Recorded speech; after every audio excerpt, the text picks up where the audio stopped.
Hello friends, my name is Adira Arun and welcome to the video. ഇന്ന് നമ്മൾ നോക്കാൻ പോകുന്നത് PCOD അഥവാ PCOS എന്താണെന്നാണ്. ഓക്കെ, അപ്പം PCOD polycystic ovarian disease. PCOS എന്ന് വെച്ച് കഴിഞ്ഞാൽ പോളിസിസ്റ്റിക് ഒവേറിയൻ സിൻഡ്രോം എന്നാണ് അതിന്റെ അർത്ഥം. ഓക്കെ, ഇത് രണ്ടും ഒന്നാണെന്ന് വെച്ച് കഴിഞ്ഞാൽ ഒന്നല്ല, രണ്ടാണ്, പക്ഷെ ഇത് കണക്റ്റഡ് ആണ്. അതെങ്ങനെയാണെന്നാണ് നമ്മൾ ഇനി നോക്കാൻ പോകുന്നത്.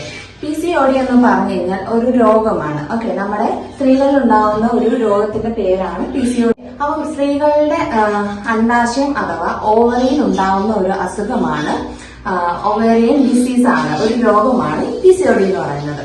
ഇനി PCOS എന്താണെന്ന് വെച്ച് കഴിഞ്ഞാൽ ആ PCOD ഉണ്ടാകുന്നതിന് മുമ്പ് നമ്മുടെ ശരീരം നമുക്ക് കാണിച്ചു തരുന്ന ചില ലക്ഷണങ്ങൾ. സിൻഡ്രോം എന്ന് പറഞ്ഞു കഴിഞ്ഞാൽ കുറെ സിംറ്റംസിനെ ചേർന്ന് പറയുന്നതാണ് സിൻഡ്രോം. അപ്പം ഈ PCODയുടെ കുറെ ലക്ഷണങ്ങൾ അതിന് തൊട്ട് മുമ്പായിട്ട് നമ്മുടെ ശരീരം തന്നെ നമുക്ക് കാണിച്ചു തരും.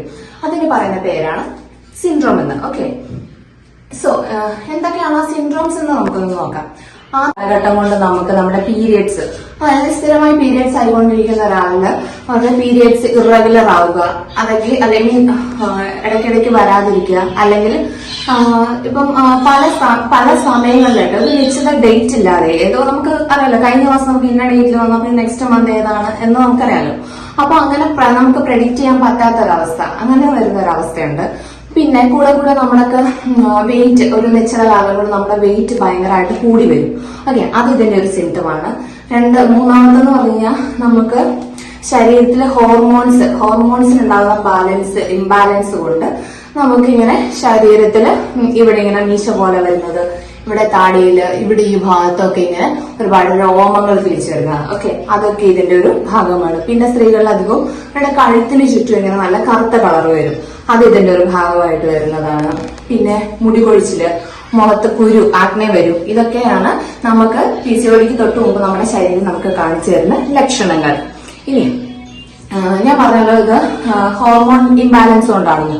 അതെന്താണെന്ന് നമുക്കൊന്ന് നോക്കാം. സ്ത്രീകളുടെ ശരീരത്തിലുള്ള ഹോർമോൺസ് എന്ന് പറയുന്നത് ശരിക്കും ഈസ്ട്രജൻ ആൻഡ് പ്രൊജസ്ട്രോൺ ആണ്. ഇതാണ് സ്ത്രീ ഹോർമോൺ എന്ന് പറയുന്നത്. എങ്കിലും ഈ പുരുഷ ഹോർമോൺ ആയ ആൻഡ്രോജൻ അത് നമ്മുടെ ശരീരത്തിൽ കുറച്ചുണ്ട്. ഈ മൂന്നും നമ്മുടെ ശരീരത്തിലുണ്ട്. ഓക്കെ, ആൻഡ്രോജന്റെ അളവ് കുറച്ച് കുറവാണെന്നേ ഉള്ളൂ. പക്ഷേ ഈ ഇംബാലൻസ് വരുന്ന സമയത്ത് സ്ത്രീ ശരീരത്തില് അവരുടെ ഹോർമോൺ ഈസ്ട്രജൻ പ്രൊജസ്ട്രോൺ ശരീരത്തിൽ കുറഞ്ഞു പോവുകയും മെയിൽ ഹോർമോണായ ആൻഡ്രോജന്റെ അളവ് കൂടുകയും ചെയ്യും. അങ്ങനെ വരുന്നത് കൊണ്ടാണ് ഈ രോമവളർച്ചയൊക്കെ സ്ത്രീകളിൽ ഇങ്ങനെ കണ്ടുവരുന്നത്. അപ്പൊ ഇതാണ് ഇതിന്റെ ഒരു മെയിൻ കാരണങ്ങൾ എന്ന് പറയുന്നത്. നോക്കാൻ പോകുന്നത് PCOD ഉള്ള സ്ത്രീകളിൽ അവരുടെ ശരീരത്തിൽ ഈ ഓവറിക്കകത്ത് അഥവാ അവരുടെ അണ്ഡാശയത്തിനകത്ത് എന്താണ് സംഭവിക്കുന്നതെന്ന് നമുക്കൊന്ന് നോക്കാം. നമ്മുടെ ഓവറി അഥവാ അണ്ഡാശയം എന്ന് പറയുന്നത് നമുക്ക് ഓരോ തവണ പീരിയഡ്സ് ആയ ശേഷവും നമുക്ക് ഓവുലേഷന് വേണ്ടിയിട്ട് നമ്മുടെ ഈ അണ്ഡാശയത്തിലാണ് ഓരോരോ ചെറിയ എഗ്ഗുകൾ ഫോം ചെയ്യുന്നത്. അപ്പൊ അതിങ്ങനെ അണ്ഡാശയത്തിന്റെ മുകളിൽ അങ്ങനെയാണ് നമുക്ക് എല്ലാ മാസവും പീരിയഡ്സ് ആകുന്നത്. ഓക്കെ, അപ്പം ചില സമയത്ത് എന്താ സംഭവിക്കുക, ഇങ്ങനെ ഉണ്ടാവുന്ന ഈ എഗ്ഗുകൾ രൂപപ്പെട്ടു വരുമല്ലോ, ആ എഗ്ഗുകള് കറക്റ്റായിട്ട് പൂർണ്ണ വളർച്ചയിൽ എത്താതിരിക്കുകയോ കംപ്ലീറ്റ് അല്ലാതെ വരുന്ന അവസ്ഥയിലാണ് ഈ PCODയിൽ ഇതിന്റെ പ്രവർത്തനം PCOD സ്റ്റാർട്ട് ചെയ്യാൻ തുടങ്ങുന്നത്. അതായത് ഈ ഫോളിക്കിൾസ്, ഈ ചെറിയ എഗ്ഗുകൾ അവിടെ ചെറിയ സിസ്റ്റുകളായിട്ട് നമ്മുടെ ഈ ഓവറിക്ക് ചുറ്റും അതിങ്ങനെ ചെറിയ ഫോളിക്കിൾസ്, ചെറിയ കുമിളകൾ പോലെ അല്ലെങ്കിൽ ചെറിയ കുരുക്കൾ പോലെ നമ്മുടെ ഓവറിക്ക് ചുറ്റും ഇതിങ്ങനെ ഉണ്ടായിക്കൊണ്ടേയിരിക്കും. അങ്ങനെ ഉണ്ടായിക്കൊണ്ടിരിക്കുന്നതിന്റെ ഫലമായിട്ട് കാലക്രമേണ നമ്മുടെ ഈ ഓവറിക്ക് ആ ഓവറിയുടെ വലുപ്പത്തെക്കാളും ചെറുതായിട്ട് ചില വലിപ്പം വെക്കാൻ തുടങ്ങും. അപ്പം ഇതാണ് ശരിക്കും നമ്മുടെ PCOD കണ്ടീഷനിൽ നമുക്ക് സംഭവിക്കുന്നത്. അങ്ങനെ വരുന്നത് കൊണ്ടാണ് നമുക്ക് ഈ PCOD അങ്ങനെ വരുമ്പോഴാണ് നമുക്ക് ഈ വക സിംറ്റംസ് ഒക്കെ നമ്മുടെ ശരീരത്തിൽ കാണിച്ചു തുടങ്ങുന്നതും ഈ വക PCODയിലോട്ട് നമ്മൾ എത്തിച്ചേരുകയും ചെയ്യുന്നത്. ഇനി നമുക്ക് മറ്റൊരു ക്വസ്റ്റ്യൻ എന്താണെന്ന് വെച്ച് കഴിഞ്ഞാൽ PCOD ഉള്ള ഒരു പെൺകുട്ടിക്ക്, അതായത് ഈ പ്രായം പറയുവാണെങ്കിൽ നമ്മൾ 15-16 വയസ്സ് തൊട്ട് ഒരു 45-50 വയസ്സ് പ്രായമുള്ള ഈ പ്രായത്തിനിടയ്ക്കുള്ള സ്ത്രീകളിലാണ് ഈ PCOD വരുന്നത്. പക്ഷെ ഇന്നത്തെ ഒരു കാലഘട്ടം വെച്ച് നോക്കുവാണെങ്കിൽ നമ്മുടെ ഇന്നത്തെ കൊച്ചു പെമ്പിള്ളേരിലൊക്കെയാണ് അധികവും ഇത് കണ്ടുവരുന്നത്. അതെന്തുകൊണ്ടാണെന്ന് വെച്ച് കഴിഞ്ഞാൽ, ഒന്ന് നമുക്കിത് സ്വന്തം നമ്മുടെ ശരീരത്തിൽ മറ്റൊന്നും കൊണ്ട് വരുന്ന അല്ലെങ്കിൽ പുറത്തുനിന്ന് കിട്ടുന്നതോ അല്ലെങ്കിൽ ഉണ്ടാകുന്നതല്ല, നമ്മൾ തന്നെ ക്ഷണിച്ചു വരുന്ന ഒരു അസുഖമാണ് PCOD എന്ന് പറയുന്നത്. കാരണം നമ്മുടെ ലൈഫ് സ്റ്റൈൽ കൊണ്ടാണ് ഇത് നമുക്ക് വരുന്നത്. അപ്പം ഈ ഇങ്ങനെയുള്ള പെൺപിള്ളേർക്ക് കല്യാണം കഴിക്കാൻ പറ്റുമോ, അവർക്ക് കുട്ടികൾ ഉണ്ടാവുമോ എന്നൊക്കെ പൊതുവെയുള്ള ഒരു സംശയമാണ്. ഉറപ്പായിട്ടും നമുക്ക് അത് കംപ്ലീറ്റ് ആയിട്ട് അവർക്ക് പ്രഗ്നന്റ് ആവാൻ പറ്റില്ല എന്നൊന്നും ഒരിക്കലും പറയാൻ പറ്റത്തില്ല. പറ്റും, പക്ഷെ അതിന് സാധാരണ ഒരു പ്രഗ്നന്റ് ആവുന്ന രീതിയിലായിരിക്കില്ല എന്ന് മാത്രം. കാരണം അവർക്ക് അതിന് അഡീഷണൽ ട്രീറ്റ്മെന്റ്സ് എടുത്താലേ ഇത് സാധ്യമാകത്തുള്ളൂ. അപ്പം നമുക്കിത് എങ്ങനെ ഇതിനെ ഇനി നമുക്ക് ശരിക്കും എന്തുകൊണ്ടാണ് ഈ PCOD നമുക്ക് വരുന്നതെന്ന് നമുക്ക് ഇനി ഒന്ന് നോക്കാം. അപ്പൊ അതായത് കോസസ്. PCODക്ക് നമ്മുടെ ലൈഫ് സ്റ്റൈലാണ് ഇതിന്റെ കാരണം എന്ന് നമ്മൾ പറഞ്ഞു കഴിഞ്ഞു. അപ്പൊ എന്തൊക്കെ ചെയ്യുമ്പോഴാണ് ഇത് നമുക്ക് വരുന്നതെന്ന് നോക്കാം. ആദ്യം തന്നെ നമ്മൾ പറയുകയാണെങ്കിൽ നമ്മുടെ ലൈഫ് സ്റ്റൈലിൽ നമ്മൾ എക്സസൈസ് ഒക്കെ ചെയ്യാതിരിക്കുന്നവർ, അതായത് ഓവറായിട്ട് നമുക്ക് നല്ല വെയിറ്റ് ഉണ്ടാകുന്ന ഒരു അവസ്ഥയിൽ ഈ PCOD വരും. പിന്നെ നമുക്ക് നമ്മുടെ ഭക്ഷണക്രമം, അതാണ് ഏറ്റവും മെയിൻ ആയിട്ടുള്ള കാര്യം. നമ്മൾ എങ്ങനെ നമ്മുടെ ഫുഡ് എങ്ങനെ നമ്മൾ കഴിക്കും, നമുക്ക് ശരീരത്തിന് ആവശ്യമായ സാധനങ്ങളൊക്കെ തന്നെയാണോ നമ്മൾ കഴിക്കുന്നത്.